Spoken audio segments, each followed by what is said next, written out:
You're listening to CBS Sports Radio. We are all sports 24 hours a day, 7 days a week. Strong opinions and your phone calls. Expected here. CBS Sports Radio. The Armchair Quarterbacks on YouTube Live. SEC, ACC, and Big Ten coverage like no other. Subscribe and like us today. Your first choice for sports talk live from the First Coast. Hey, Jacksonville, winter is the perfect time to start planning for your healthy, pest-free spring lawn with True Green, America's #1 lawn care company. True Green's science-based approach and local expertise will help give your lawn the year-round care it needs to be thick and weed-free. There should be any rules changes. Saturday mornings this NFL playoff season, the Handicappers are going live on the Armchair Quarterbacks YouTube channel, a true NFL kickoff show without all the fluff. We'll talk all the big stories, points against the spread, over-unders, player props, plus your DFS advice. That's the Handicappers, 11 a.m. Eastern, 10 a.m. Central, Saturday mornings, 90 minutes to get you ready for your NFL weekend. There should be any rules changes for the safety of the quarterback. Well, it might be a good idea to put dresses on all of them. That might help a little bit. I got called last week for a late hit on Brian Sipe, and in my opinion, it wasn't a late hit. That's Jack Lambert. You heard us. Take the road less traveled in the newly redesigned Hyundai Santa Fe. With available H-Track all-wheel drive to help you get off the beaten path a little further together. And intuitive safety features that can help you see what's waiting around the bend. Plus, with generous room for 5 and comfortable available Napa leather seating, you can go for more drives as a family without driving each other crazy. Find new adventures together in the Hyundai Santa Fe. I'm Amy Lawrence, and I'm up late, always, after hours hanging out with you on CBS Sports Radio. Check it out, 2 a.m. Eastern, 11 p.m. Pacific. The Armchair Quarterbacks on YouTube Live, covering the AFC South and NFC South along with the rest of the NFL. Subscribe and like us today. Your first choice for sports talk live from the First Coast.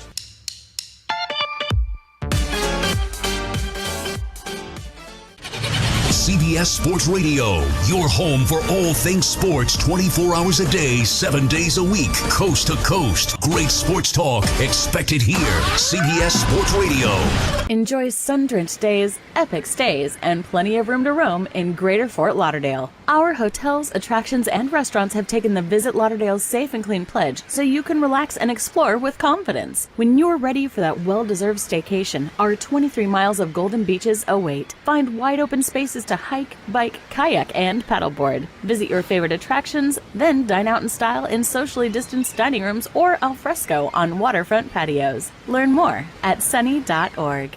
In 10 seconds, I'll prove to you that the gender pay gap does not exist. The reason why men make more is because they choose higher paying jobs, like lawyer, doctor, engineer. But women choose lower paying jobs, like female lawyer, female doctor, female engineer. It all starts with just one thing. Glass jars can be reused to store food and spices, as a holder for combs and brushes in the bathroom, or as a container for plants and homemade candles. In addition to 2 daily, as well as experimental drugs to dim their perceptions and quiet their complaining. Plus, each suite, comes equipped with a state-of-the-art, for the 1970s, 14-inch black and white TV with a UHF antenna. So, if you have an elderly relative problem, just incarcerate them with us. The GSC, the Geriatric Storage Center. It may not be a 4-star establishment, but it is a 4-bed-sore rated establishment. The Geriatric Storage Center, your last option when you can't get away with leaving them on the side of the road. A proud sponsor of Armchair. Teacher asked her student, she said, "Hey Billy, if there's 5 birds on a fence and you shoot one of them, how many's left?" He said none, because they'd all fly away. She said, well, the answer's actually four, but I like the way you think. So Billy looked at her and said, I got a question for you. And she said, okay, go ahead. He said, if there's 3 women eating ice cream and one's licking, one's biting, and one's sucking, which one's married? And she got real nervous and she said, the one sucking. And he said, the answer is actually the one with a wedding ring, but I like the way you think. What happened to real men? What happened to... Girl, I have been asking the same thing. Where are all these men at with their flannel looking all lumber sexual and whatnot? Armchair.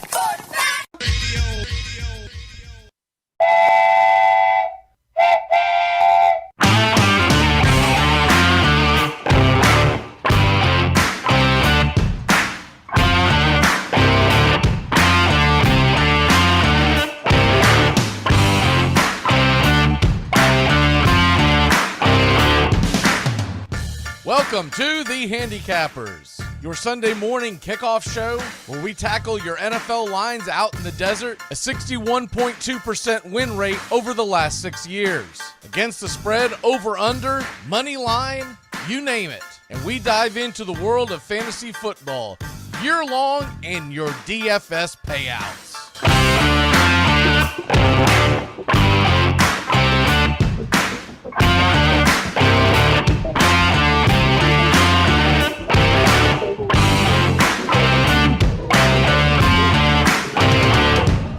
True Southern football kickoff show that talks the spreads in Vegas, your DFS and fantasy, and your year-long quest to win that fantasy football championship. Only on the Armchair Quarterbacks YouTube channel. It's the Handicappers.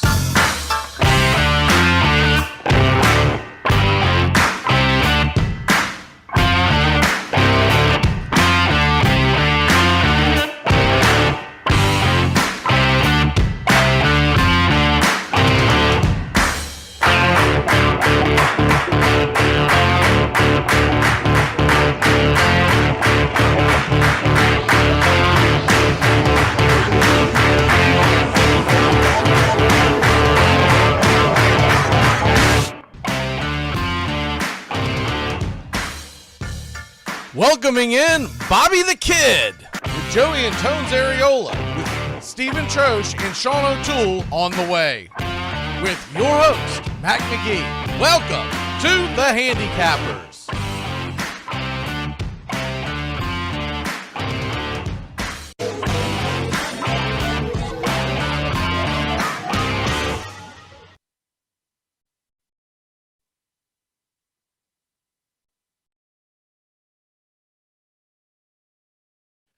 Welcome to the Handicappers. I'm Mac McGee sitting alongside the Tones Areola and your typical Colts fan. How the hell are y'all this morning? I'll let the brown bag do the talking. My team's out of the playoffs. The Bulls lost by 30 when I spent $400. My week's over. You spent $400 on that game? Well, I bought tickets for me, my dad, my brother, and okay. Well, that's a nice thing to do, I guess. And that's why I have this bag on my head, because I'm an embarrassment this week. Well, you're embarrassment every week. Let's get that straight. And if you're gonna have a McDonald's bag, it needs to be stuffed full of cash like they do in Knoxville. So you know. Tones, how are you this morning, sir? Good, sir. Happy playoff Saturday. We got a load of good games now through Monday, and we'll be on the call Monday night. So I'm looking forward to a fun couple days of playoffs and getting to enjoy today's games before, you know, Tampa and I have a game tomorrow. So looking forward to today a lot. Yeah, I'm looking forward to the fact that this is the first time in a very long time that the Tennessee Titans are in the playoffs, but don't have to play the first week. So that's very assuring, knowing you're going to make it to the second week, and now you're just pulling for upsets. You want to play the worst team possible. Go Raiders. No offense to you, Brian, if you're watching, listening, but I really want to play the Raiders in the first round, or the Steelers. Go Steelers. I don't really care to play the Bengals or any other option that there may be. So that's what we have on tap today. We're going to do team build DFS. We're going to do picks against the spread. getting everything shared out to social media right now. Let's go ahead. While I'm doing that, let's go ahead and talk about. I like this. I like this one a lot. Which quarterback in all the playoffs? So you have to take into the consideration. You probably want a quarterback that's playing this weekend, and you want a quarterback that's going to go the distance. Which quarterback out of all the ones is going to throw for the most passing yards in the NFL playoffs this year? Joey, since you don't have a dog in the hunt, because I'm pretty sure we know where Tampa's going to go, but who would you venture to say of all the quarterbacks in the NFL playoffs? So I kind of want to pick a guy that probably be in the first round here because he'll have to play an extra game. If I'm gonna go, yeah, I think you have to, because I think not playing in the first round it's too much ground to make up. Oh, exactly. And I mean, I'm between two right now. If I have to go I'm between Mahomes and Burrow. I think the Chiefs will end up winning more games. So I'm going to go with Patty Mahomes. Their run game has not always been stellar to this season to this point. A lot of defenses are trying to take away the top of the Kansas City offense, but at the same time, Patrick Mahomes can dink and dunk it down the field. He has a home game tomorrow against a Pittsburgh team who probably shouldn't be in the playoffs, and then he'll get to have another home game right after that. So as much as I love Tom Brady on the NFC side, I'll let Tampa Tones allude to him. I think Patrick Mahomes will win at least 2 games this postseason, and he'll have a lot of yards. If you're going to take anyone who doesn't play this weekend, then you have to pretty much assume that it's going to go chalk, meaning it'll be Titans versus Green Bay, because the two of them would play an extra game in the Super Bowl. Yep. Any other scenario that you have in your brackets, and we're going to do our brackets as well here in a second, you've got to go with someone who plays this weekend. I think it's probably going to be Patrick Mahomes, because I think he's going to make it pretty far in the playoffs, and they don't run the ball. Right. My second pick would probably be, if I don't go with Tones's pick of Brady, which I assume he's going to do, I guess it would probably be Josh Allen. Yep, that's a good one. But my concern is his first game is in some pretty cold weather. So how many yards is he going to have this week, and how far will the Bills make it in the playoffs? So that would be my number one concern for that. I do know that Kansas City is going to play at least one game, and they're going to play it at home. And if they win, they're going to play their first 2 games at home. Mm-hmm. Quarterbacks just play better in their home stadiums. Tampa, what say you? Yeah, I like where your head's at with your idea of who I'm going to choose here. But if I am going to choose Brady, I'm ultimately get out of town. Somebody get the AED. Oh man, this is too much this morning, but I could use the calorie loss, so I'm all here for it. But I'm going to choose Brady just because, I mean, the man is supposed to get Leonard Fournette back, which is actually huge for him, as Fournette has caught a ton of passes out of the backfield this year. He looks like he's clicking with Gronk. Gronk finally put the party stick down when we lost Godwin and AB, it looked like, after that rough couple of weeks. He's had back-to-back over 100-yard games, and Mike Evans is Mike Evans. So I think that the Bucs are going to have to do some passing, especially when they advance. If they do get past Philly, they're going to have to next week probably play a tough opponent like a Cowboys or Cardinals, which could lead to a shootout. They're going to need the pass attack. And then also, you're going to, if you got to go, the road goes through Green Bay, you're going to have someone that needs to sling it there. I'm like you. If I wouldn't choose Tom Brady, I'd probably say Josh Allen. But the biggest thing about him is the game tonight, the weather tonight. Will he be throwing the football a lot? And if he throws the football, will Dawson Knox actually hold on to it this time? Because when me and you announced that Monday night game in the tundra, Dawson dropped a ton of him in the cold. So I think tonight's game does hurt Josh Allen for that. And for that reason, I'm choosing Brady over Allen and the rest of the field, although there are a lot of good candidates I like. Here's a trickier one. What wide receiver gets the most yards? Or I like this one. Or if you want to go with Gronk tight end or, whatever. But what receiver gets the most yards, most receiving yards? Okay. I'll go first here. I'm going to give I'll go with two guys here. I'm either going Gronk in the NFC or Tyreek Hill for the AFC. I think Tyreek Hill, that he did hurt his heel last week and he was limited on snaps last week, but you could tell the Chiefs did struggle when Tyreek Hill wasn't in that game. So I think they're going to look for ways to get him the football when he is in the game. And I think he's going to have a big bounce back week. And then Gronk, him and Brady are just clicking right now with the shortage of weapons in Tampa. Gronk is needed more than ever in his past 2 years here. So I think that between Gronk and Tyreek Hill, those are my NFC and AFC picks for the most yards. And I'd probably give the edge to Tyreek Hill overall. So not Mike Evans, you would go with Gronk's on your homer pick. I'd go with Gronk on my homer pick. I believe even though he's not going to play this weekend, it's most likely Devontae Adams. Oh, you just took mine. Because I mean, think about it. He could make up yards. Quarterbacks, it's so difficult because if you get 200 yards this weekend, which is not a great week, that's still a lot to make up. But receivers this weekend, especially if they get bounced out, I think and I'll tell you what, if it's not Devontae Adams, it might be AJ Brown because they don't throw to too many other guys on that team when he's healthy. So, but I think Devontae Adams could average 150 a game. And if I have to just mention somebody that hasn't, because I agree with you on Devontae Adams, it won't be Jalen Reagor. Put a paper bag on his head too. No, Jamar Chase would be the other one. I know that's obvious, but Bengals do have a favorable matchup today against the Raiders defense that is a little weak in the secondary. So how deep can they go in the playoffs? I know that's the key, and I think they'll play 2 games and probably be done. So he'd have to put up 150 a pop to be in that conversation probably, but he'd be my dark horse.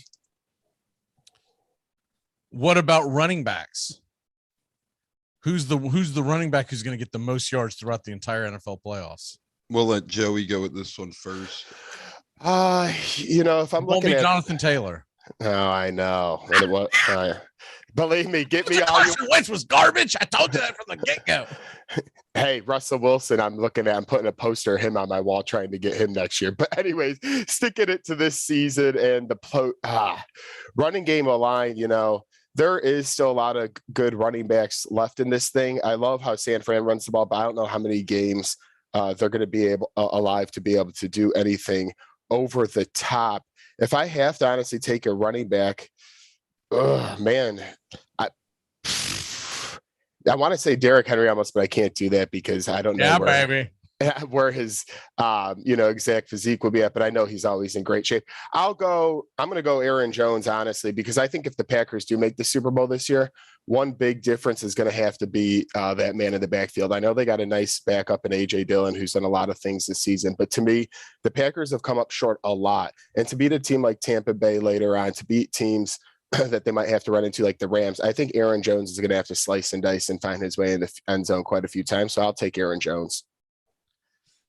Tones, who do you think will gain the most, and why is it Leonard Fournette? Yeah, as much as I love Lenny F and as much as I want to go with him, I'm actually going to go a different direction here. Just because, although I do think Leonard Fournette will be highly available out of the backfield, you never know. I hope we do beat the Eagles pretty good, and I hope they do have him on a pitch count if he is that banged up. I'm actually thinking outside the box here. I do like Derrick Henry as well. I think he's a superior choice to Jones if you were going on a running back with the bye week, only because he is a Titans offense, right? So if I was going with a guy on a bye week, I'd go with Jones, but I'm thinking outside the box here. I'm actually going to go Josh Allen for leading runner as well. I think that Allen has a chance of getting to the Super Bowl. I definitely think he has a chance of at least getting into the AFC Championship game. And that's 3 games of rushing with Josh Allen right there, where he has a chance to, be the Bills' leading rusher each and every week. He was this regular season as well. So I like Josh Allen in terms of running and running yards, just based on, his games played maximum could be 4. I could see him playing in 4 games. Man, I think if Josh Allen leads his team in rushing, Josh Allen doesn't make it to the Super Bowl. That's probably true too. That's a good point as well. That's an interesting take, though. I mean, if Josh Allen led the entire NFL playoffs in rushing, that would be a story in itself. Because you're talking about what do you think he'd have to average? At least 70 yards a game, right? That's what I'm thinking. Right around 70. Unless there's like a massive injury, right? Like a Leonard Fournette tears his ACL in the NFC Championship game, and you end up with Giovanni Bernard carrying the rock, right? So outside of something drastic like that happening, man, I'll tell you what, that would be a thing. I mean, I'm going to go with Derrick Henry. But I am concerned on how much he can take coming on. He's going to be out of shape. No matter how much he does on the treadmill, et cetera, the guy's going to be out of football shape. Right. So that's probably a difficult one. I like the Aaron Jones pick, but I'll tell you what that would take me off of that would be the fact that it looks like more and more AJ Dillon keeps taking his carries away from him. Now, whether or not that was just to keep Aaron Jones healthy and fresh for the playoffs, we'll see. We'll see when the rubber meets the road next week who the Packers lean on. Because unless they get very lucky and get to play like what would be their best case scenario, I guess if you're a Packer fans, the Eagles upset the Bucks and you get to host the Eagles. Unless it's something like that, you would think that they're going to need the running game next week. Absolutely. And like you said, Dillon keeps chewing away at the bit a little bit, unless it was to protect the injury from Aaron Jones that we don't know about. But Aaron Jones' biggest destruction this year came out of the passing game as his receptions did rack up, I feel like. So that's a tricky one. Although he ran great last season, he didn't really have a great season of rushing this year, maybe because he's hurt, but we'll see. All right. Well, let's go ahead and get into our DFS team build, and then we'll get into the brackets here in a second. We'll go. Who went first last week on the team build? I don't. Me. I picked the double bubble of Derek Carr and Hunter Renfrow, I believe. Okay, so let's go ahead and go with you, Joey. Give us the double pick to get us started off on this weekend, and we're doing a slate of Saturday to Monday. So any of the games, and once again, Tones mentioned it, we're going to be bringing you the game live here on the Armchair Quarterbacks YouTube channel. If you don't want to hear the ESPN broadcast, we're going to give you an alternative. You can always sync the device to what you're watching on ESPN. So, there's always that option. You don't have to just listen to us. You don't have to just watch them. You can watch them and sync the device. And as like our friend Sean O'Toole said, we're like the Manning cast, but I have a hat on my big head when the Mannings don't have a hat. So, yeah. Well, the other thing we do this for, because a lot of people have asked me, like, man, why are so many people tuning in? You forget about the people who are stuck at work during this time period or stuck wherever they are, and they can't really watch it, but they want to know what's going on. So that's another reason why we do it for them. Like Joey's buddy one time was on the road and he tuned in. He tuned into us. It was around the holidays. He had a drive. So if you're out there for a long drive as well, join us if you don't want to fall asleep early to the ESPN announcers. All right, Joey, where are you going on your Yeah, could I do a little stack or just okay? You can do whatever you want. Typically, you grab the quarterback and someone he's going to throw to. Right. You can do whatever you want. If you want to stack the defense and the flex, go ahead and do it. Or the tight end. One of these is going to be obvious, one not so obvious, but I'm looking at value for quarterback position. Jimmy Garoppolo to Deebo Samuel. I like Jimmy G. He's at 5,300, and you compare that to most of the other quarterbacks, who pretty much all starters besides Big Ben and Mac Jones are above him. And they're in a dome, and I just don't think you could stop Deebo Samuel. I know he's pretty expensive, the second highest receiver at 8,100, but if you can't stop the guy, they're in a dome. Jimmy G can sling it a little bit regardless of the turnover, so I like to stack Jimmy G with Deebo Samuel. Okay, Jimmy G and Deebo Samuel.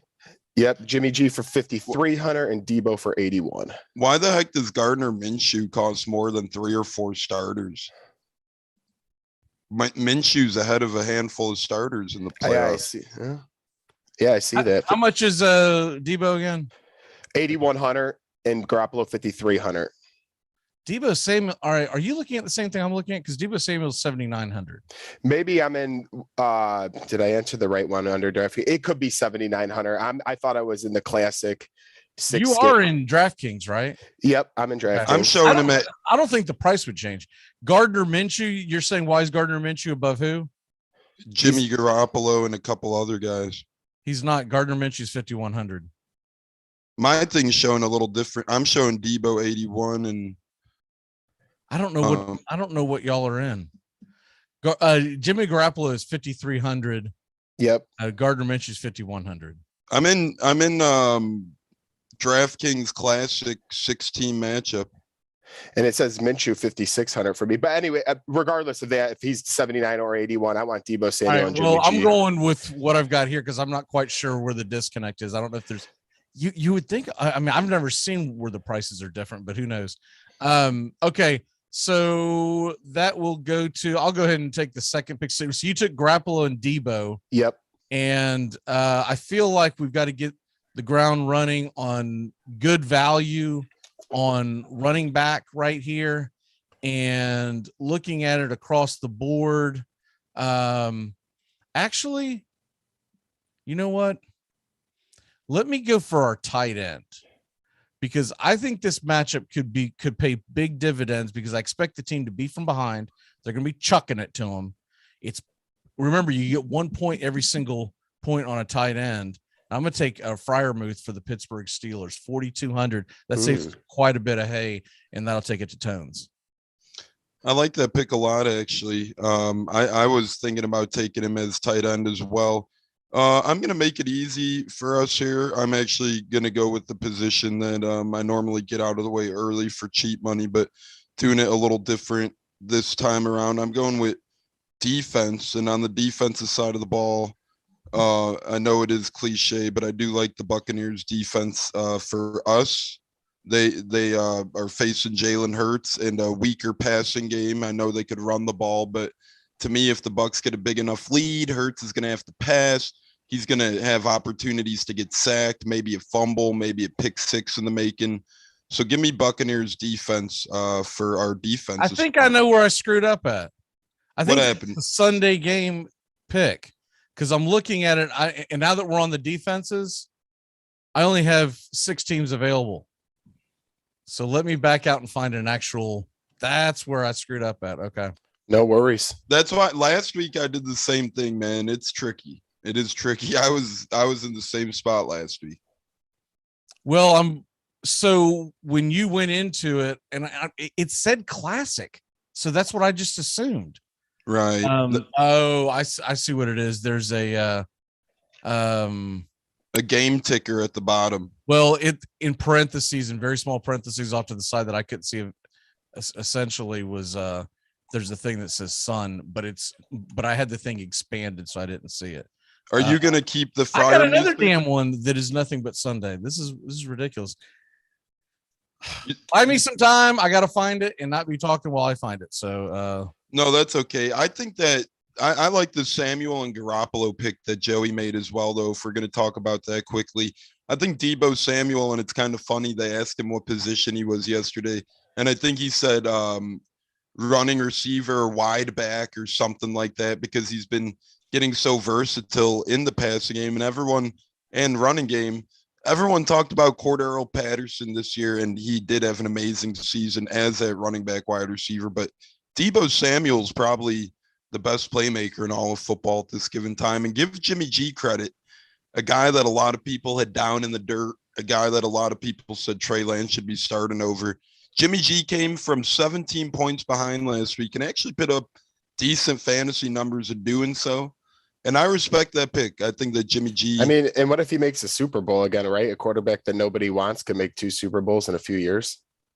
Not saying it will. Not saying it will happen. I don't think it is, but it could. I think he's got the best chance of any team that's on the road this week. Yeah. Yeah, I would agree with that. Because their gameplay travels. They run the ball, they punch you in the mouth. I don't know about taking him as a fantasy quarterback, but I can see the reasoning behind it. Because what if Dallas is able to move the ball and then he's constantly having to play behind and he's going to be looking for Debo. You know, I can see it. All right, I finally found it. I finally found what the deal was. So I've got Garoppolo, I've got Samuel, I've got Freiermuth, I got the Bucks at 3,400. The Bucks, by the way, are the most expensive defense, I believe. Yes, they are. So we're gonna have to make up some ground there. Joey, it's back to you. Yeah. How about a little Monday night action? Odell Beckham Jr. at receiver for 5,100. I think that's pretty good value considering all the receivers ahead of him. And you know what? The Arizona defense has been good at times, but I think Matthew Stafford with those 41 touchdowns is going to find Odell Beckham at least once in the end zone. Okay, so right now we have to average around 6,000 a pick. Man, I really want to take Najee Harris, but my concern is how many Steelers do I want on our board? So I'm going to go down a little farther down the road. Where is Cam Akers at? Do you see him on the board? I'm looking right now, and Cam There Akers he is 4,200. Let's save some money. Let's go with the philosophy that they're going to let Cam Akers, because it's the playoffs, do or die. Let's give it to our boy. I'm going to roll the dice on Cam Akers. I like that. Tones, you want to take running back or flex? And I'll take the other. I'm looking right now. I mean, we still have a receiver left too. Yeah. Oh yeah. Sorry. Yeah, you're right. We got plenty. It's your pick. Running back, receiver, and flex are all in play. Okay. Yeah, I'm looking right now. I'm trying to see if I could save us anything anywhere, or if it's looking like it'll have to be how it's supposed to be. Save some money if you want to go on a spending spree. I mean, Cam Akers sends us some money, and when you save money on Cam Akers, you're also taking a big risk. So you might want to get a stable play. Yeah, you know what? Let me see. Give me Leonard Fournette for 5,900. I think that's pretty good value in the. Oh, here we go again. 5,900 bucks. I think when he plays, he's going to have a big part of the game too. So I like Lenny F for 5,900. Like you said, one catch is a point. So he's going to be active out of the backfield. He's going to be looking to catch some passes. So I like the Lenny F. So I am going to take Tyreek Hill at 7,100 because that ought to be money. Love that. And that still leaves Joey with 6,700 to play with. And I have who I want then. We'll have a couple $100 left over if we want to make any changes, but Josh Jacobs at 6,500. I think we need a pretty stable back since we got Cam Akers, who could be high value, or Leonard Fournette just getting back for injury. Let's get some stability at the running back position and get a flex Josh Jacobs. That gives us $200 left if we want to upgrade anything. Yeah, like the only thing I could see is possibly putting Godere in, but you still have to save 100 somewhere to do that. So the most logical thing, you'd have to go down in defense. I don't know if it's worth it on that. And then at running back, we took the big cheap swipe with Akers. 4,400 only gets you Gainwell or Barber. I'm not liking either one of those trade outs. I mean, we could do Ezekiel Elliott over Lenny F, but I don't really like that either. I don't either because he just gets vultured too much. If we had a little more, I wouldn't mind going in on Connor, right? But there's nothing wrong with cashing in your chips and saving a couple $100. So let's go ahead and do it. So it's Garoppolo, it's Akers, it's Fournette, Debo, OBJ, Tyreek, Freiermuth, Jacobs, and the Buccaneers defense. The only thing I wonder is it on OBJ, if you you could get Kirk over OBJ. But I'm indifferent. Up to you on that one. OBJ gives you a chance to possibly get a big play. What the hell? We'll just stick with it. Cool. Okay. All right. So there's that. And Bobby will be joining us here in a second. Let's go ahead and get into your brackets. Let's start off with the AFC. Joey, let's start off with your bracket in the AFC, and who do you have going on? Okay, yeah, I'll go in order then. I'll start with Cincy and Las Vegas, and I will take the 4 seed Cincinnati to win that game. I just think at the end of the day, they got a little too much firepower on offense, so I'll take them over Vegas. Going to Buffalo in New England, I'm going to take Buffalo over New England. I think being at home is pretty much the difference there, and Josh Allen's over Mac Jones is just a lot of separation, in my opinion. And then in Sunday night's game, we have Kansas City, Pittsburgh. As I mentioned earlier, Pittsburgh to me got lucky. I know it's Big Ben's last ride, but KC has been stable, and I will pick them. So that would put Tennessee as my 1 seed, Kansas City as my 2. So that would mean Buffalo would go to Kansas City, and Cincinnati would go to Tennessee. I'm going to go, you know what, Tennessee, they've been through a lot this year, and they still got the number 1 overall seed, even though they're a rival to my team and beat us twice this year. I have to pick them because with Derrick Henry getting back and with how much adversity they battled through, they remember that home game they lost last year, left a bad taste in Mike Vrabel's mouth. So I'm going to take Tennessee over Cincinnati. And Buffalo, Kansas City, this is the one where I almost wish it was at my AFC championship. But I'm going to take Buffalo. They beat them earlier in the year. They went into Kansas City and won.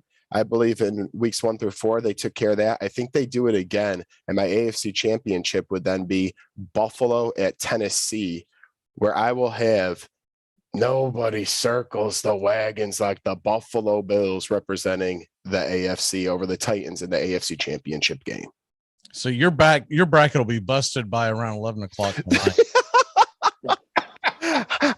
I'm going more chalk in the NFC. I mixed it up a little more in the AFC with the Bills pick. But hey, Josh Allen, along to Tone's point earlier, if you can get him going and they beat New England, watch out.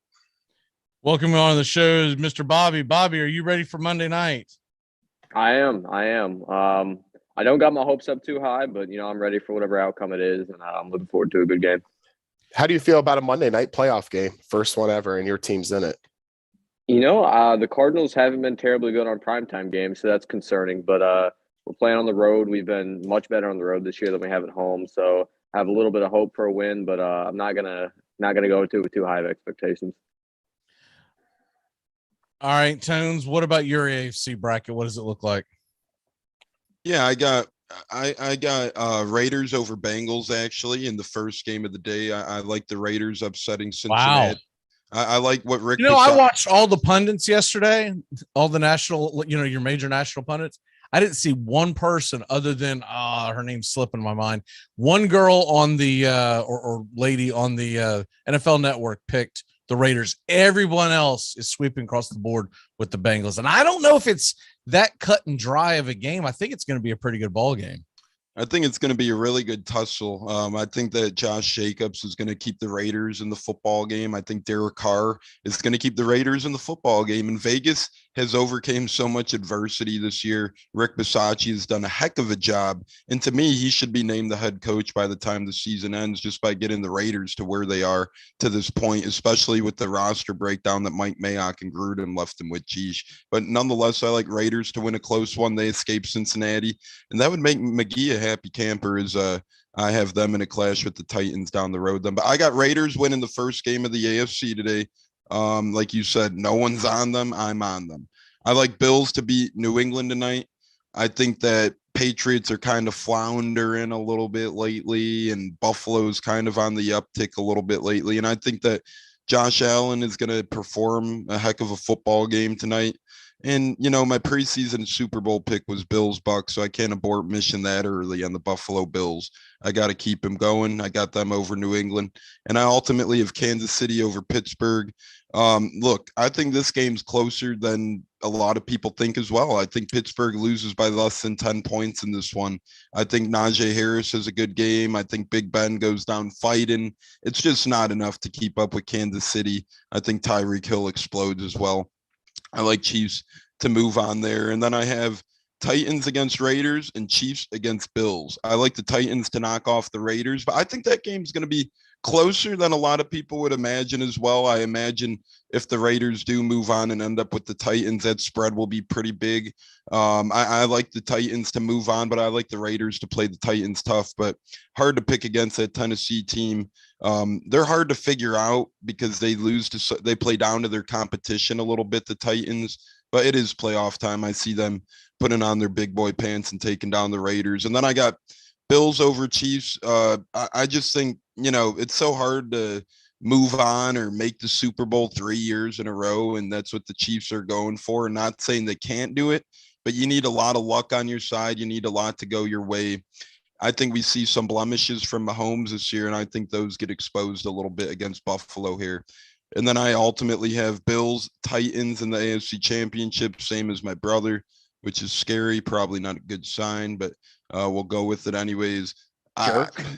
No, that's not a bad thing. But when two people have the same outcome, like I said before the year, I had Bills Bucks, so I'm hoping I win my money from Vegas. I'm sticking with the Bills making it to the Super Bowl.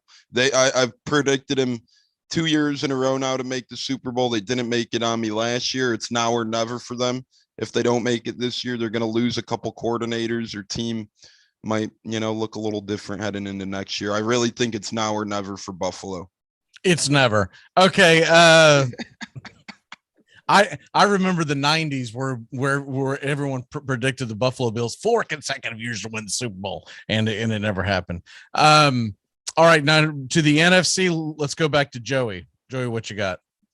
Yeah, okay. And then in the NFC, because it's an all AFC matchup today. I'll start with the first game tomorrow, Tampa Bay. Don't need to say much there, as I think they'll take care of Nick Sirianni and the Eagles. In the 3-6 matchup, Dallas, San Francisco. You almost want to, as much as I like San Fran, it's like nobody's picking Dallas these days. Everyone, San Fran, the hot team coming in. I get it, but Dallas has got more star power. I think they'll come away with the win at home as the 3 seed. And then Rams in Arizona. This is going to be more of a heart pick, and Bobby will enjoy it, but I can't stand the Rams. I don't like Matthew Stafford. He's a turnover machine. Arizona's at home. I think it's disrespectful as all heck. They're getting 4 points there, so I'm going to take them in that matchup in a close game. Go Kyler Murray and the Cards. So that would leave me then with, if I have the 5 seed, the 3 seed, and the 2 seed, the Bucks. The 2 will host Dallas. I like the Bucks to beat Dallas. I think Dallas gets a nice little win in their first game, but on the road in Tampa. No, Bucks would play Cardinals. Cardinals are the road. Cardinals are the road team Monday. No. This is no. Bucks would play Dallas. Bucks are going to play the highest seed. Yeah, because Bucks. But Cardinals are home on Monday, or on the road on Monday, by the way. Right, but Green Bay gets the lowest seed possible. Yep. Yeah, so my matchup, I'm going to have Tampa Bay over Dallas, and then Arizona will play Green Bay, and I have a rematch of last year's NFC Championship. Only thing different this time, I do think Aaron Rodgers breaks through finally in an NFC Championship game. I think Tom Brady and the Bucks had a great season, but they have a couple less weapons than last year that will be the difference. So I will have Green Bay represent the NFC taking on the Bills in the AFC. The only way it doesn't happen that way, you would have to have a major upset. So you got Green Bay beating Tampa Bay, or yep, Green Bay beating Tampa Bay in the championship game. All right, so y'all aren't going to speak for a couple of days. No, it doesn't mean who I'm cheering for. But that is my mental pick. All right, Tones, tell us the path to the Buccaneers getting to the Super Bowl. Yeah, sorry, confused everyone there for a minute. But in the NFC, my thing actually looks pretty similar to Joe's as well. I got Bucks beating the Eagles. I got Cowboys beating the Niners. I think too many people are on the Niners right now. I think that Micah Parsons does a heck of a game, and he really, limits the Cowboy or the 49ers strong running game when you have a linebacker like Micah Parsons floating around. And the Cowboys have really good D linemen as well. So look for that front seven to try and hold the fort down. And then I like the Cardinals over the Rams as well. Matt Stafford still hasn't proved that he could win a big football game to me. He had his chance last week and he blew it. He blew his 17-point lead, and he still hasn't won a playoff game. Until he wins a playoff game, I cannot trust Matt Stafford, and I will not pick him to win. Cardinals are better on the road than they are at home anyways. I think this matchup is a godsend for Arizona. I think they go on and I think they beat the Rams. I think they do it. And then moving on to round 2, I got Bucks over Dallas. We've seen this once this year on opening night football. Dallas came to Tampa, and Tampa beat him by a field goal. You know, it did take some Tom Brady magic, but Cowboys are without Michael Gallup now, and they did lose him during that game. We're without a couple pieces now, so that'll be game on. And then I got Cardinals going into Green Bay, and I got Cardinals beating the Packers. I bet you do. I got I Cardinals. bet you do. Cardinals on You're the road. hoping you do. Cardinals are You better. want to go to Green Bay with fans this year, baby. Hey, I wouldn't mind if Tampa ended up in Green Bay because I have an opportunity to go to that game. Actually, I have a buddy who has tickets to that game already, so that's a possibility. But I think Cardinals go to Green Bay and they get the job done. Green Bay should have lost to Arizona earlier on the season. If we're being completely honest, Arizona dropped an easy touchdown pass that would have won them the football game. And that's what Arizona in a worse atmosphere because they're a better road team. Here they go on the road to Green Bay. Cliff Kingsbury knows he needs to win this because you will hear critics next year if Arizona doesn't, reach your standards or goals. The NFL is very weird with head coaches nowadays, so you never know when it's your time. And then in the NFC Championship, I got Arizona traveling to Tampa. Maybe me and Bobby could do a show for that one. But I got Tampa Bay ultimately ending Arizona's dream run. And then I got Bucks over Bills in the Super Bowl. And that's what I picked preseason. I have to be consistent. I have to stick with it. I'm going Bucks over Bills in the Super Bowl. What's your score? Oh, geez, Alou, I'm going with the close one. I'm going with, Buccaneers 33, Bills 28. All right, Joey, who wins the Super Bowl? What's the score? Bills 29, Green Bay 27. Josh Allen is your champ. Man, your Super Bowl champion is getting knocked out tonight. Hey, you know what? Come on, I had a bad week. Let me live. Let me breathe. Joey's going to be on the Angelo. I can't wait to send that drunken tweet. Yeah, and I'll be receiving it and sending a drunken tweet back. Real quick, just to go over, because I made my picks yesterday. So real quick, where are mine at? Okay, I took I'll just go through this extremely fast. Kansas City beating Pitt, Cincinnati beating Vegas, New England winning, moving on. Tennessee beats New England, Kansas City beats Cincinnati, Tennessee beats Kansas City because they're more physical and it's in Nashville. In the NFC, Tampa wins, San Fran wins, Arizona wins, and Green Bay wins. I then have Green Bay beating San Francisco and Tampa beating Arizona. I went back and forth on this a million times. I'm going to go with the fact that it's hard to beat a team 2 times in a row in their stadium in the cold, and this time they'll have fans. Tennessee versus Green Bay is your Super Bowl, and Tennessee beats the Packers for the Super Bowl. No way. Honestly, that's just a homer pick. But if they do it, I don't want to be on the wrong side of history because I picked the Braves to win it this year, and look what happened. So you never know. Touche. And I'll say this. The Titans winning the Super Bowl is much less of a miracle run than what the Braves did. 1,000%. So no doubt. I mean, they're the 1 seed. Right. If the Braves can do it, why the hell not? But I do think Tennessee has an uphill battle trying to get Derrick Henry's rust off, and that I would have liked to have seen Henry play in Week 18, and I think that might be the difference. What are your locks, and what are your one big thing as we go to in this segment? Joey, you want to go first? Yeah, I'll go first really quick and keep on my train. My lock, I have to be Buffalo. Me and Mac are going to share tweets later, I guess. The Bills are currently -4.5. I don't like Bill Belichick. I like Josh Allen. I think it's Buffalo's time after they split in the regular season. That'll be my lock. And so you're taking Bills -4.5? Yep. And I'm taking minus 4.5. And let me say one thing before I go. My one big thing is Russell Wilson. Please save me in Indianapolis. I've had a long year with Carson Wentz. Mac, It really is a good look for you. Hey, I got more ladies with this match than I do my. I'm sure you've heard this before. For those of those that are listening on CBS, Joey has the perfect face for radio. Face for radio with little words of wisdom. Russell Wilson, I'll be jumping in your DMs after a few drinks later to get you to Indianapolis. Have a great night, everybody. Russell Wilson or Aaron Rodgers? Well, crap, if I could get Aaron Rodgers, you're right. All of a sudden, the Aaron Rodgers hate goes away if you can get him, right? I love you. Like Belichick says that one thing. I love you, Mr. Rodgers. Dude, I'm going to tell you right now, if I'm Aaron Rodgers, I go to Indianapolis. Why not?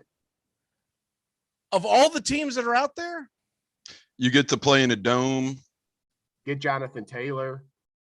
You get that offensive line. I mean, you got a division that pretty much you don't have to worry about the Titans. Well, we have to worry about the Jaguars since we can't beat them in a winning in. But their Jaguars aren't going to win enough games to make the playoffs. They would have to play the Houston's starting over from square one again. Yeah, because if Aaron Rodgers goes to Pittsburgh, that's a mucky division. You got, right now, whatever it takes the Colts to do it, you go out and you get Rodgers or you go out and get Deshaun Watson. I think the Deshaun Watson thing would be more difficult because they're in the same division. But Russell Wilson wouldn't be a bad secondary choice. Nope, not at all. And unfortunately, it's the offseason for me. You Titans, Bucks, and Cardinals fans, enjoy it because it can come to an end in 3 quick hours. All right, Tones, what is your lock and your one big thing? My one big thing, we'll start with that. Whoever loses the MVP race, which we seem to know it's Rodgers to lose at this point, but I think it'll actually motivate whoever loses the MVP race between Rodgers and Brady. And I think whoever loses that race ultimately has a better chance of ending up in the Super Bowl game based on being pissed Are they announcing off. it this week? I mean, pretty much the all pro votes were announced yesterday, and the same people who vote on that vote on MVP. So it was pretty much a foreshadowing of Rodgers eventually being MVP. So it's not announced yet, but they do announce it, I believe, this week or next week, if I'm not mistaken. They usually announce it Super Bowl week. Or I think I read something the other day. I could have been confused, but I'll get back to you. I'll text the Might show. have changed it. I don't know. I haven't seen anything, but it's normally in between the NFC Championship or AFC NFC Championship game and the Super Bowl is when they announce. Yeah, that makes sense. When I hop off, I'll current with the news and all. February 12th is the announcement. From what I'm seeing. February 12th. Okay, so yeah, right before the Super Bowl. That's a Saturday right before the Super Bowl. So yeah, look on that. But like I said, pretty much already determined you're going to be hearing a lot of chatter, and you could pretty much tell who's going to win MVP. I don't know. Don't discount Brady because there's going to be a couple of people who are going to leave Aaron Rodgers off their ballot or have him so low that could affect. Because I think most people are going to put Brady and Rodgers either 1 and 2. But the people that don't like Rodgers because he's such a jerk, like Hub Arkish, the difference. That could be the difference. I don't know. Guys like Hub Arkish and what's whatnot. What's your lock of the weekend?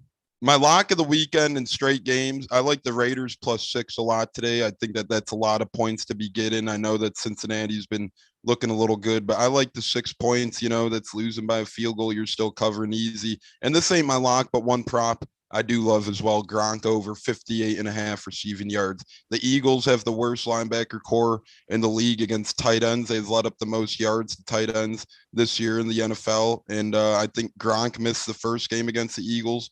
I think he bounces back this time around and has a big day. Who is this mental patient on our YouTube channel with the NFL is rigged? There's a 2013 YouTube video. Did y'all read this? What happened? I don't know. They got to take away some guy named JT in the straight jacket. But there's a 2013 YouTube video called Ultimate Reception by a Vikings player that shows magnets in his gloves.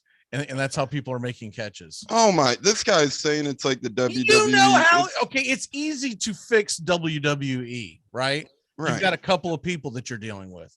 Do you know how difficult it is to orchestrate getting 22 guys and their backups And to fake a game. I think if the NFL was rigged, at some point, some player would come out and say something about it. You could keep it quiet since 2013. There's no way in hell. Magnet gloves, it's like that doesn't even make any damn sense. The football's pigskin. What are you gonna do? Magnetize the ball, magnetize your gloves.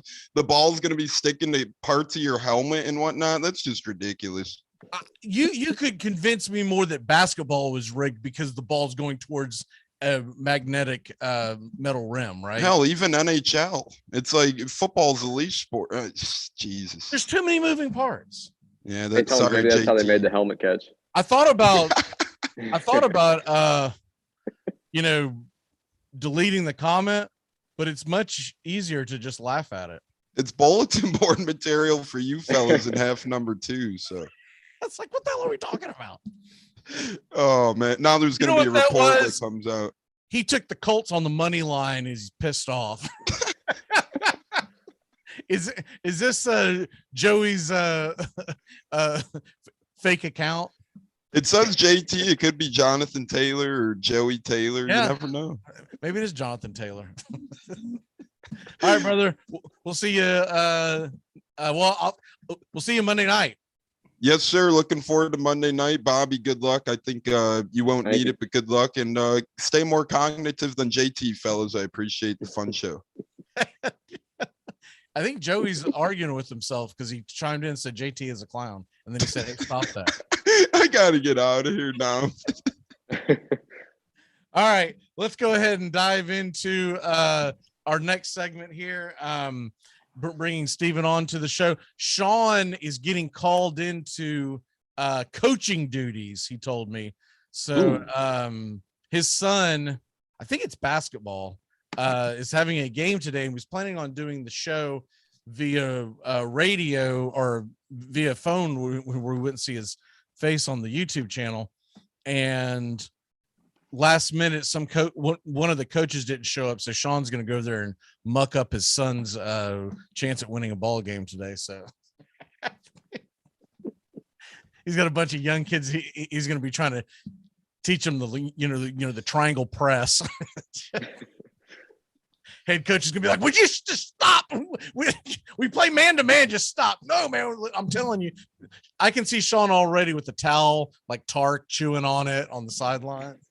No, it's just that all I can picture Sean is just him running up down the court. If you want to win, you got to be feisty. You got to be feisty to win. He's going to be there quoting Hoosiers. Don't get caught watching the paint dry. All right, let's go ahead and get into our DFS team build, and then we will dive in to y'all's. Oh Lord, here we go. Okay, good enough. All right, so let me get into here and get into the NFL. What we're looking for are the ones that are going Saturday to Monday. We're looking for those matchups. I'm trying to find one right now. Let me see here. Beautiful 6-game slate. Here we go. All right. Because I got for folks that missed the first part of the show, I got tricked into going to one that was just today. And no, I got tricked to one that was Sunday only. And so we're going to go a 6-game slate, have a lot of fun with this. Who wants to go first? I don't care. I don't know whose turn it is. Let's give it to Bobby. Okay. I'll go for it. I'll go with the quarterback running back stack then. I'll go with Burrow for 6,800 and Mixon for 6,800. Both of them against the Raiders, obviously. I think this is going to be one of the more high-scoring games of the weekend, and I like Mixon to get a lot of touches in this one. So I like Burrow and Mixon as my stack. Burrow is 6,800 and Mixon is 6,800. Okay. Mixon's the highest running back this weekend? Huh. That's interesting. Well, I guess that makes sense. Steven, let's go to you. So, we can go back and get a pass catcher for the Bengals a little bit later. I'm gonna stick with that game and get my run back with Josh Jacobs. Let me pull up the price. He is 6,500. That offense has been running through him, especially since Henry Ruggs has gone out. He is, and I like the main thing I'm looking for is he has really picked up the pass work. getting multiple targets each game. I mean, hell, the last time they played, he got 7 targets, 5 catches. Didn't get a lot of carries that game, but I have a feeling that both teams are going to try to run this game through the ground, and I love the upside of Jacobs. I don't feel like many people are going to be targeting him this week. All right, I'm going to go and grab our defense because I think this one is very underrated. Look, the Patriots and Bills are both in the top 4 in scoring defense across the board of the National Football League this year. That game is going to be a night game in Buffalo. I know the wind's not supposed to be too bad, but the wind chill factor is they're talking about -5, -10 by games in. Give me the Patriots. They're only 2,600. It gives us some leeway since we already spent a little bit on our quarterbacks and running backs. Now we can go and spend a little more. I think the Patriots. I'll tell you what, and I don't think Philly is a terrible one because they're talking about a monsoon coming down in Tampa tomorrow around kickoff with gale force winds. That could be a really low scoring game as well. I don't want to take on the first one we did the Bucks. We took the Bucks defense, and that's the most expensive defense on the board. I don't want to spend that much on the defense. I think Philly Tampa is going to be a low scoring affair. So give me the Patriots, but I do like Philly as a underplay. Don't touch the Steelers. Whatever the hell you do, don't touch the Steelers today. All right. Bobby, let's go back to you. All right, I'll save a little bit money at our wide receiver position. I'll go with Odell Beckham for 5,100 against the Cardinals. Right now, we have the 29th most points allowed for receivers in fantasy this year.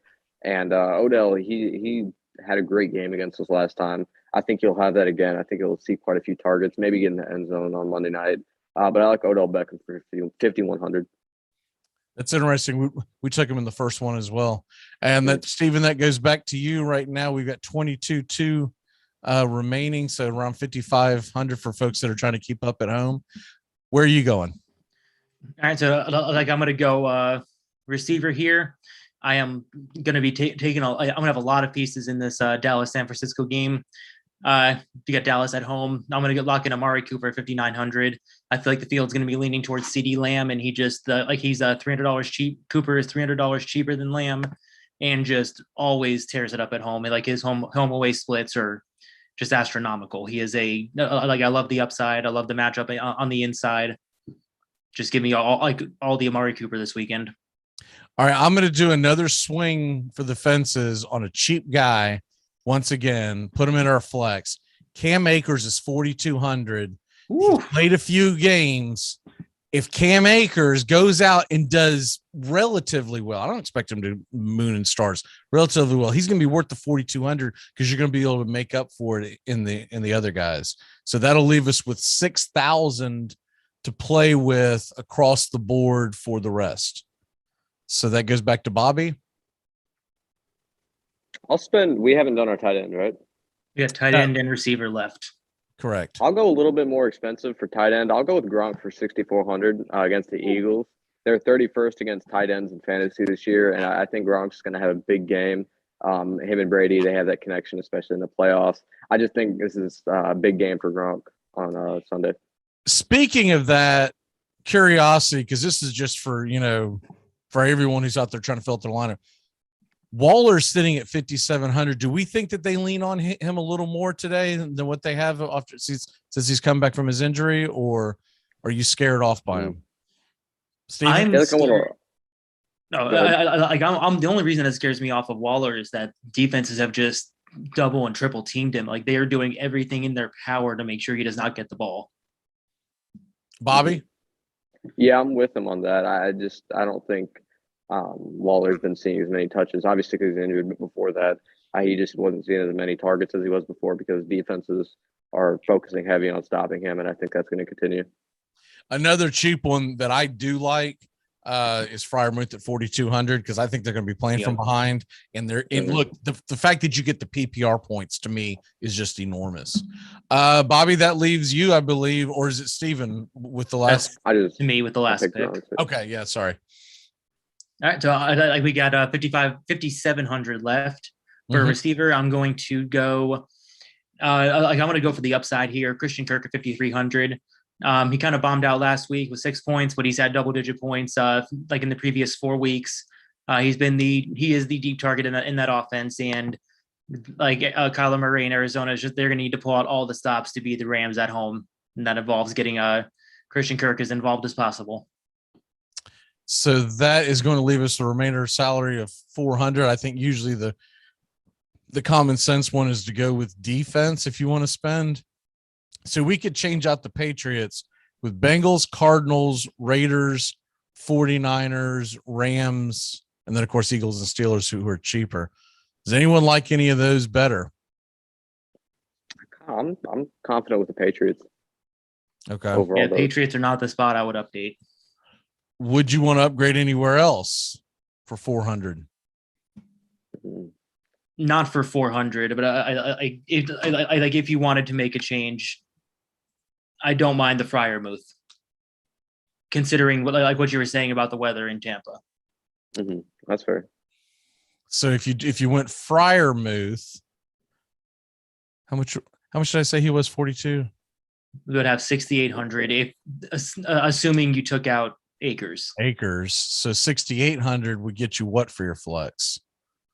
T. Higgins 6,300, Travis Kelce, Deontay Johnson. I like Deontay. They're going to be playing from behind. And Matt Freiermuth could have a big game. Do we want 2 Steelers? That's my only question. I would go T just so we can get a pass catcher with Burrow. I like that. Where's T. Higgins? Oh, 6,300. Gotcha. Yeah. And we still have 500 to play with. Wow.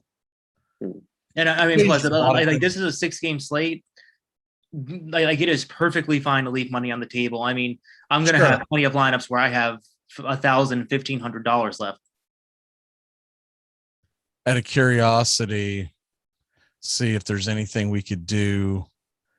You know what? I don't know if there's anything else that really is that intriguing, because to get to Hunter Renfrow off of any of our receivers, we need more money. I like the Cooper pick. If you decided to trade Cooper out, the only guy you could get would be CeeDee Lamb for 300 more. So it really comes down to, do you think it's going to be CeeDee Lamb or Cooper? And Steven says he thinks it's going to be Cooper. So okay. I mean, I am fine with either Lamb or Cooper. I mean, just me as a DFS player, I'm seeing the field going after CeeDee Lamb. That just makes me want to play Amari Cooper even more. Gotcha. Because you want to have the other guys don't have, is what it increases my chance increases the chances of my lineup being unique. Would we rather have? No, you know what? I think Burrow's the perfect play at receiver, and and there's really nothing you could realistically do at running back, other than. Yeah, I mean, it's my only concern would be having 2 running backs in the same game, because if it turns into a shootout and they're ignoring the running game, then you're gonna get goose eggs across the board. But I mean, the good thing is Mixon and Jacobs are basically game script proof. I like when their teams are behind, they get the pass work. They are still involved in the game.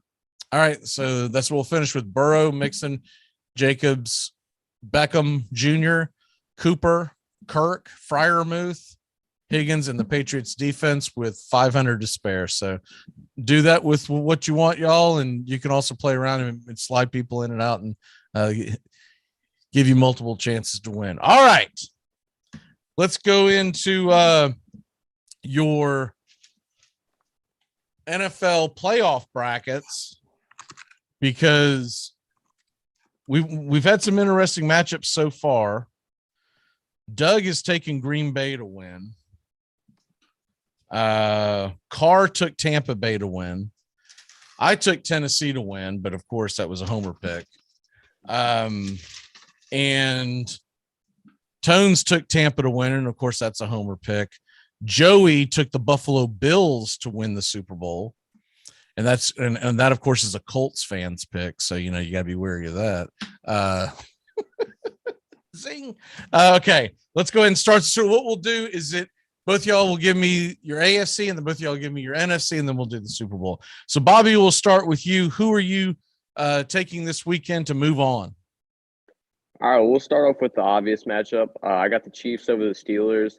I think they win. I think it'll be a little bit closer. I think the Steelers will cover, but ultimately, I think the Chiefs will have. They're going to win that game. I mean, it's going to be hard to. It's going to be hard for them to throw that one away. Then I got the Bills winning a close one over the Patriots. This is going to be a tough one. I think this will be a low scoring game because of the weather, but I like the Bills to actually win this one. And then I got the Bengals over the Raiders, so no upsets in the wild card for the AFC. And then that leaves a a Bills Chiefs divisional round matchup. It's gonna be a good game, but I got the Chiefs ultimately winning this one. I think the Bills are gonna be coming off an emotional win the week before, and I think the Chiefs are a better team. The defense has forced a lot of turnovers. I think Josh Allen's gonna have a tough time with them. So I got the Chiefs going to the AFC Championship, and they'll be playing the Titans. I think the Titans will beat the Bengals by a fair margin. I think Henry's gonna have a nice day back. And I like the Titans to go and play the Chiefs in the AFC Championship. And heading to the Super Bowl, a little bit of a homer pick because I live in Tennessee, but I'm going with the Titans as well. I just think Henry's going to be dominant. I think he's going to come back with something to prove.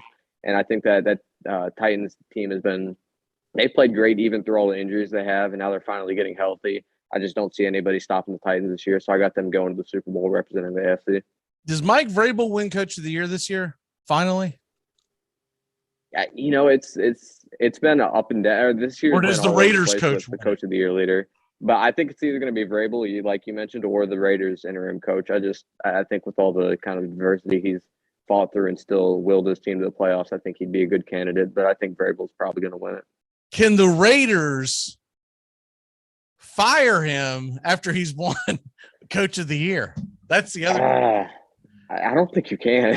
I'll tell you right now, if I'm the Raiders, I stick with this guy. First of all, I think he's going to sign for you very cheap, right? Mm-hmm. So I stick with him and see what we can do next year. I give him like a 3-year deal, cheap compared to NFL standards, and have a reasonable buyout if he ends up, crapping the bed next year.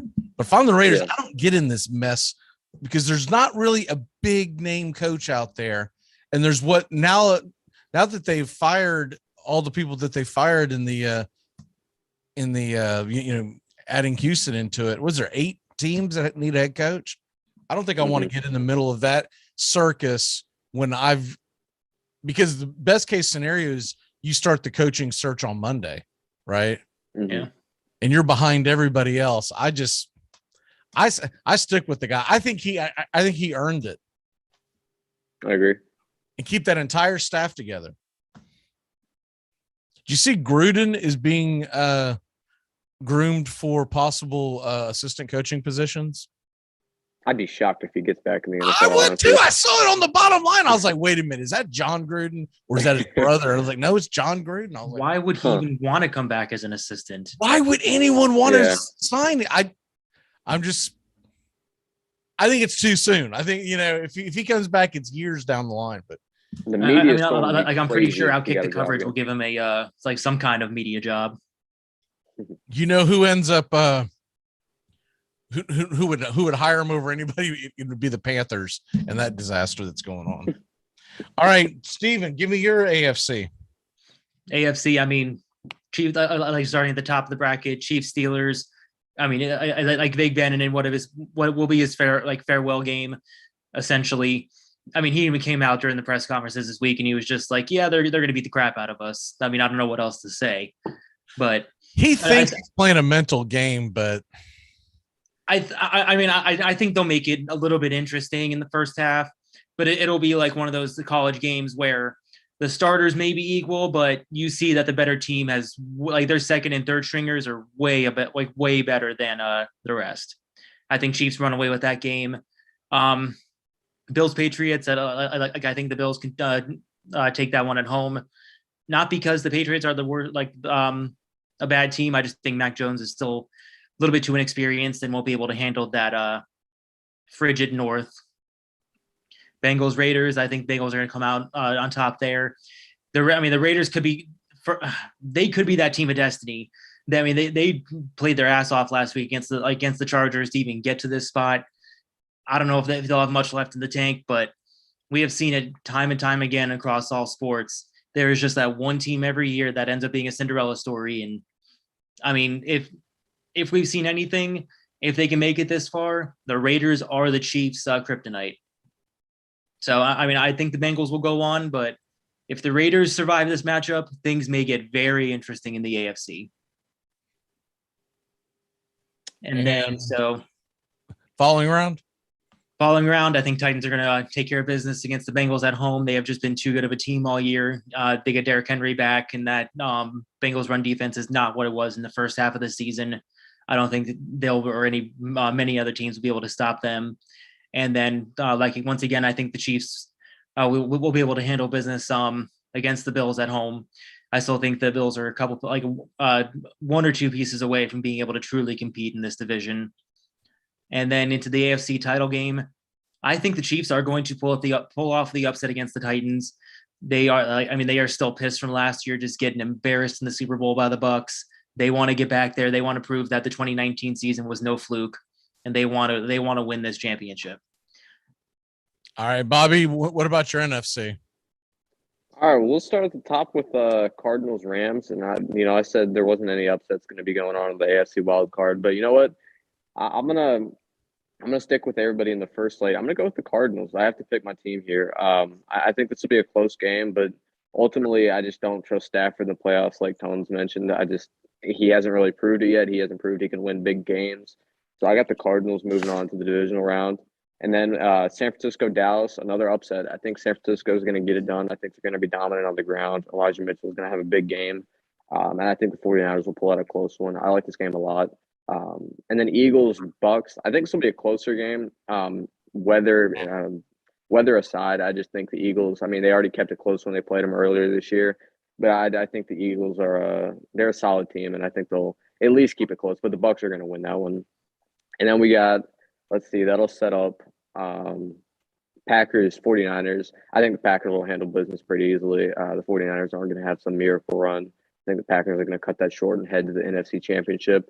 And then they'll play the Bucks in the NFC Championship. I love my Cardinals, but I don't think they're going to be able to get the job done against Brady. I think it'll be a close game, but I think the Bucks will ultimately win. And then I'm going to have the Packers heading to the Super Bowl representing the NFC, playing the Titans. It'll be a battle of the one seed. I think Rodgers are going to get over the NFC Championship game hump this year. I just think that team's too loaded. They're getting guys back from injury. I think this is the year for the Packers to go to the Super Bowl. All right, Steven, what say you in the NFC? So starting at the top again, Bucks, Eagles, I do think that is going to be a closer game than people think, mainly because that Eagles defense is a lot better than people give credit for. And Brady is the way to get to him is to get pressure in his face, move him off his spot, and especially in the rain and that defensive line getting after him, I think this will be a much more interesting game than people think. I still think the Bucks come away with it, but watch out there. Going into Dallas, I think Cowboys are going to hold off, and they're going to knock the 49ers out of the playoffs. That team talent level is there. They can go all the way, just not with Jimmy G. He is not the answer, and they will find out after this game. And I think this will be the last game you ever see him in a 49er uniform. And I'm going to be the contrarian player here. I think the Rams are going to pull off the first round win.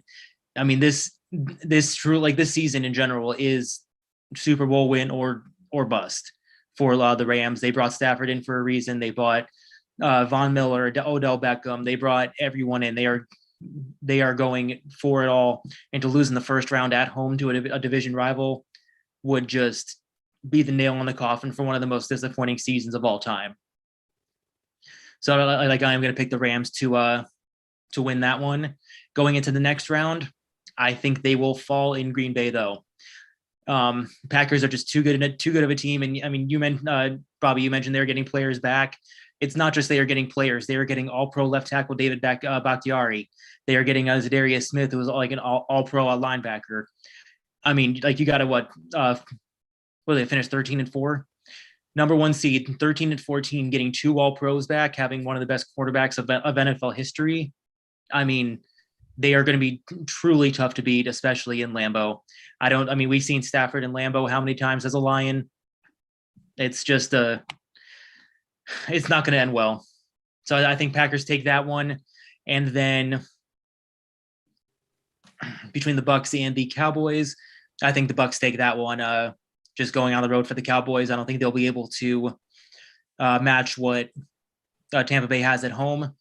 But then going into the NFC Championship game, I think the Packers are going to upset the Bucs, get some revenge for last year. And like we all said, they're going to get over the NFC Championship game hump and make it to the Super Bowl.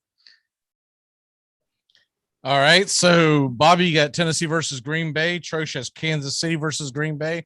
Bobby, who wins it? What's the score? I'm going to be a little bit of a homer here. I'm going with the Titans. I just think Henry is going to have a dominant playoff run. I think Titans are going to be tough to stop with him back. I got Titans winning 31-27. All right. Steven, what say you? I'm gonna zig a little bit here. I'm gonna go Packers. I think with like Rodgers his last season in Green Bay, he wants to go out on top. And I mean, he especially just wants to prove Boomer Esiason wrong that he will not boycott the Super Bowl. But I think the Packers end up taking this 38-35. It's going to be a super high scoring affair, fireworks, perfect way to cap off 2020. By the way, I watched that live because that's one of the shows that I watch in the morning. Boomer never said it. He said it was sent to him by someone in the know of the NFL that he respects. Now, yeah, he obviously wouldn't give his leak because that's not who Boomer is. But I'm thinking that was over speculation by someone, and they never should have sent it to Boomer. And Boomer probably should have sat on it. He probably should have exactly. You know, if I'm Boomer, look, if you've never watched the Boomer and Geo show, it's really good. It's very good when Boomer's on. It's when he's not on, because the rest of the staff of his guys that he has with him, they really need Boomer to be like he's almost like the grandpa that like, all right, guys, this is how it really is. You know what I mean? But he probably should have sat on it. If you want to get the pulse of New York sports, it's a very good show to watch in the mornings. Comes on CBS. What do they call it? CBS Sports Network. Is that what that's called? The Sports HQ or whatever. Not the HQ, not the little app that pops up, but what would be on your typical I know what on your actual cable networks or whatever. So it's a good show. So we have Buffalo, Tampa Bay, Tennessee, and Green Bay. That's hard to believe we didn't have an identical today. Yeah. And then yesterday we had Tennessee. So there's 2 votes for Tennessee. And then Carr took Tampa Bay. So there's 2 votes for Tampa Bay and 2 votes for Green Bay. So and pretty close across the board when you look at the Super Bowls. Most folks are either picking Kansas City versus Green Bay, Tennessee versus Tampa Bay, or some combination of those two.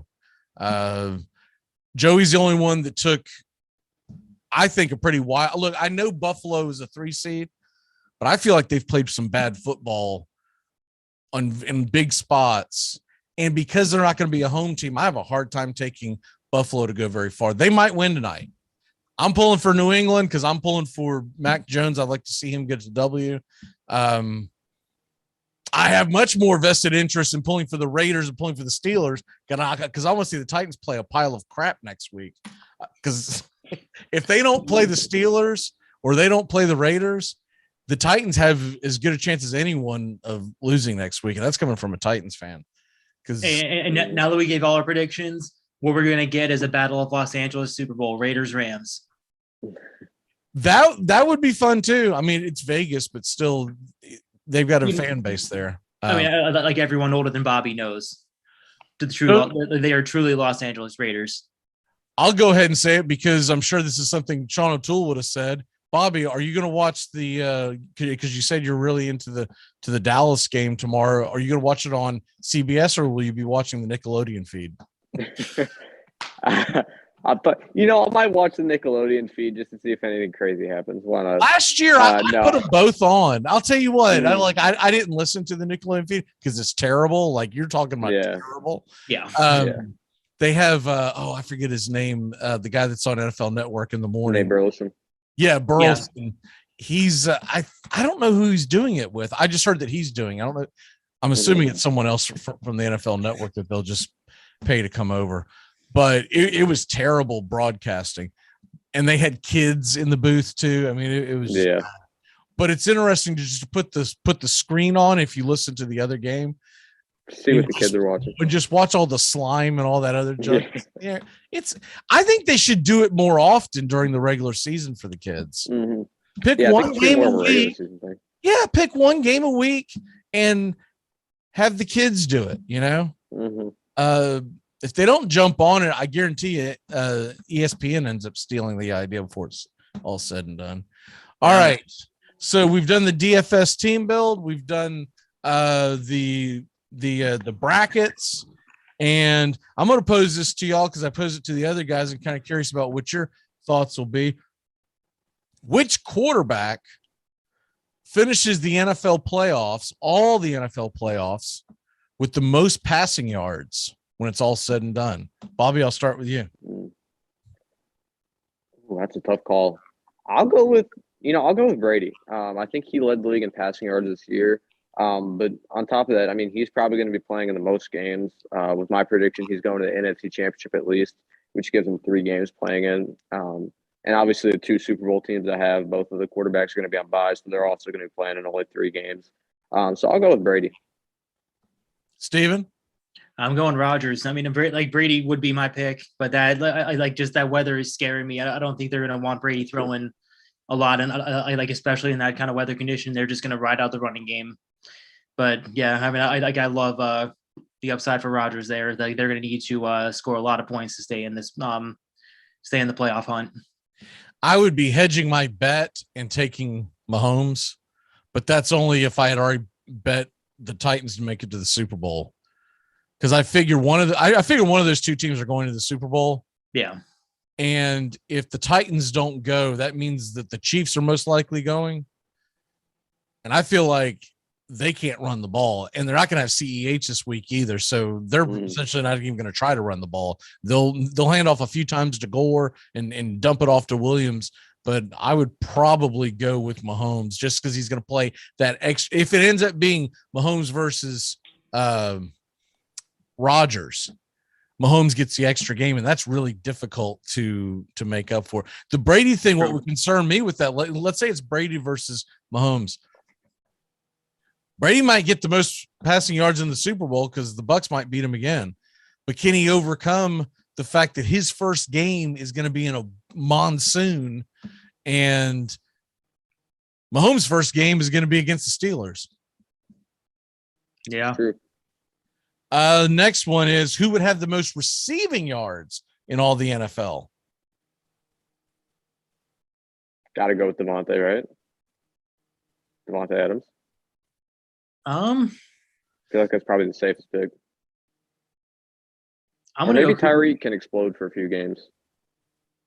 Tyreek can explode, but he's been super boomer bust, especially with Kelsey in the lineup.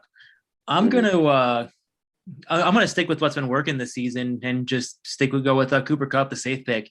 I mean, I think they'll have at least 2 games, and I mean he's got a target share of 35% this season. But I mean he is Stafford's main read. If Kupp is open in any kind of way, he is getting the ball. And I mean, I think it's going to be just Stafford throwing to him 15, 20 times. I like the Kupp pick, but I'm going to go with Adams just because I don't know. I'm not too confident in how far the Rams can go. They could be out in 1 round, or they could go out in 2 or 3. Really, nobody knows with the Rams, but I think I'm going to go with the safe one in Adams. Yeah, I think Devontae Adams would be my pick. The only thing is that let's say it ends up being the Chiefs versus the Packers. Then Tyreek Hill kind of gets the nod. Tyreek Hill also has that ability to have like 266 yards receiving. Mm-hmm. Just stupid quickness. I don't know how anyone ever tackles him, to be perfectly honest with you. So that would be. I think I would go Tyreek Hill just because he's going to play the extra game. But Adams, man, the thing about Adams, he'll probably average 150 a game. Yeah. Mm-hmm. What about the running back that gets the most rushing yards throughout the playoffs? Because that one's tricky because no one other than the Titans really have a stalwart running back that you would consider that you expect to go deep into the playoffs. Because Aaron Jones tends to split the carries with AJ Dillon. Mm-hmm. Because I'm not taking a Chiefs running back. I'd go with Henry on that one. I think that's the safest pick, and I think he's the most dominant running back in the playoffs and in the league. I think you got to go with him. I mean, just for the sake of not choosing Derrick Henry, I'm going to go with a very, very dark horse here, and I am going to choose Darrell Williams. I mean, almost everyone on this show is predicting him to go far, and I mean, it's not like he has been some chump this season. They've really relied on him, and he has produced when he's been in. They've been getting him 10, 15 carries a game as the starter. He still gets the pass work, still gets some goal line work. He will be on the field. He will get the usage, and everyone focuses on that pass game, which opens up running lanes galore. Assuming he's healthy, I think Leonard Fournette's a pretty good bet too. Yeah. I am concerned with the weather tomorrow because sometimes that can make it slippery, but usually that favors the running back. But I'm also concerned with Leonard Fournette because of his injury history and whatnot. I have found it interesting that the NBA is now following suit with the NFL. You see, by the end of the weekend, the NBA will quit testing for COVID, just like the NFL has quit testing for COVID. Because the NFL, for people who aren't familiar with what's happened, if you have either tested positive for COVID or if you're vaccinated, you're not being asked to be tested. And the only way that you get tested now is if you are showing symptoms, and you have to self-report your symptoms. Now, how many players in the NFL playoffs are going to self-report their symptoms? Doubtful. Doubt that it's more than me. Yep. And you're going to be letting down your teammates in the locker room. That's a tricky way of saying COVID's over.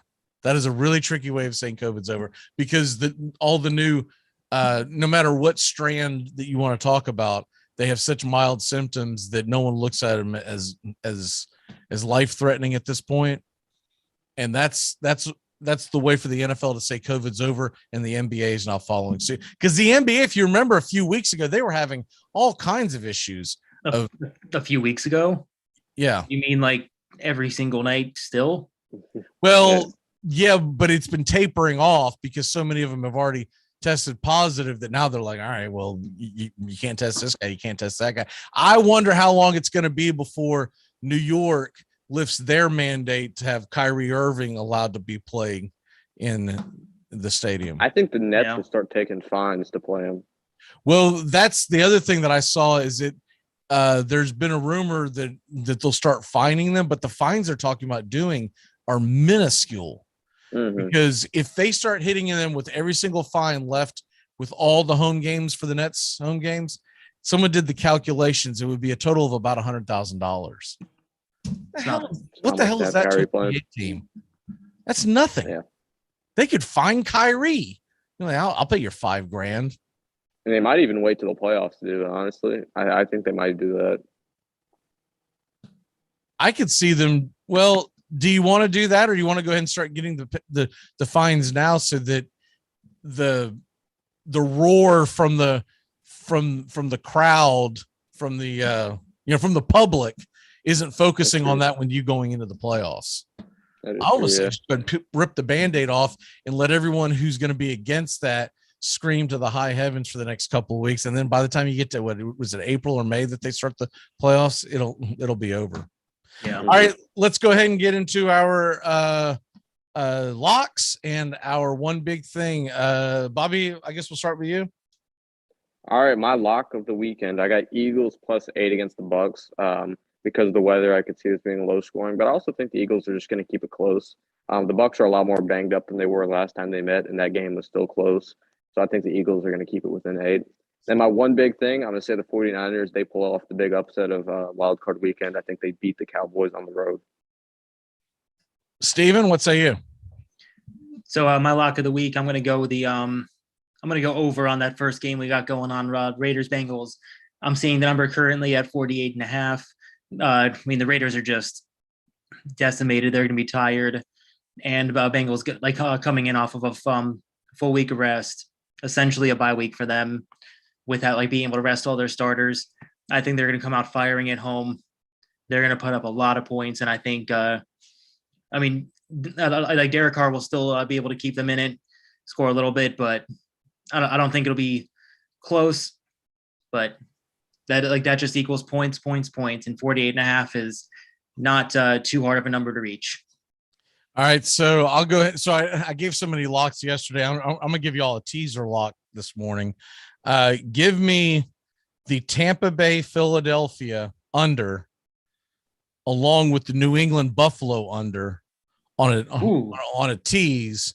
So what that means for people who aren't familiar with it, okay, never mind. You get 6 points to make the score higher. So the tease now would make it where the over under would be 50 for Buffalo, New England. I'm taking that you would get the under on 50, and you would get 51.5 for Bucks versus Eagles. And I just think both of those are going to be low scoring ball games, but both of them have to hit. Just in case, just to see if you want to keep it, the Patriots Bills line has dropped a couple points. I've got it at 43.5, which would push your teaser at 49. Okay. So the teaser would be 49.5 and 51. No. Yeah, the 50. Yeah, like the Bucks Eagles line is still the same. 52. Bucks Eagles is now 46, and Patriots Bills is 43.5. So it would be 49.5 and 52. And it would be 52 is where you'd be. I still think it's going to be a low scoring game. Right now in Orchard Park, it's 6 degrees and there's sun out. That's kind of fun, though. Man, one of the ESPN reporters was talking about covering that game. She's going to be on the sidelines, and she was acting like how she's, no, it's going to be great. I was like, you are just lying your ass off right now. Yeah, she'll have a drink in her hand, and it'll be perfect. Keep her warm. She typically covers Tennessee, but because Tennessee's on the bye, they're sending her to the Buffalo, New York game. And, she's like, oh, stupid Tennessee and their stupid bye.